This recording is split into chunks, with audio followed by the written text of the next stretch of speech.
In today's video, I'm going to teach you how to easily compress a folder and attach it to an email in Outlook. If you've ever struggled to send large files or multiple documents via email, this tutorial is perfect for you. By compressing your folder into a zip file, you can not only save space, but also make the transfer process much smoother and more efficient. So let's dive right in and walk through these simple steps together. To begin, you'll want to compress the folder that you plan to attach to your email into a zip file. This process is straightforward and ensures that all the files within your folder are neatly packaged into a single file. First, locate the folder on your computer.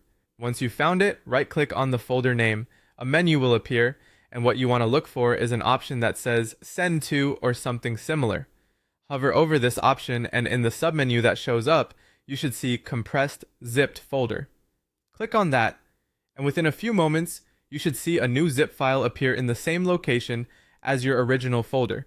This file now contains all the content of the folder you intend to send, but in a much more concise and email-friendly form. With your folder successfully compressed, the next thing you'll need to do is open Outlook. Once Outlook is up and running, click on New Email to start composing a new message.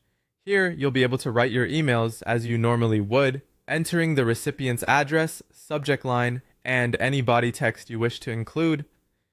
Don't worry about including too much text, as the beauty of attaching a zip file is that it often reduces the file size significantly, allowing for more content in your email.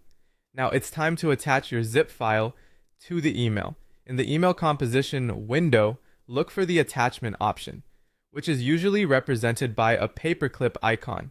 Click on this icon, and a File Explorer window should appear, allowing you to navigate through your computer's directories. Here, you'll want to find and select the newly created zip file that contains your folder. Once you've highlighted that file, click Insert to add it to your email. You should see it appear under the subject line, indicating it has successfully attached to the message. Finally, once you've verified everything is in order, your zip file is attached, and you've perhaps added a bit of context for the recipient, go ahead and send the email as you normally would.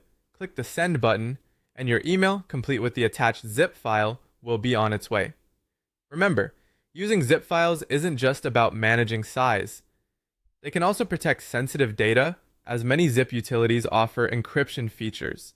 And there you have it, a quick and easy method to compress folders and attach them to your emails via Outlook. This simple trick can make your file sharing efforts a breeze, ensuring that your recipients receive everything they need in one convenient package. Thank you for watching, and happy emailing.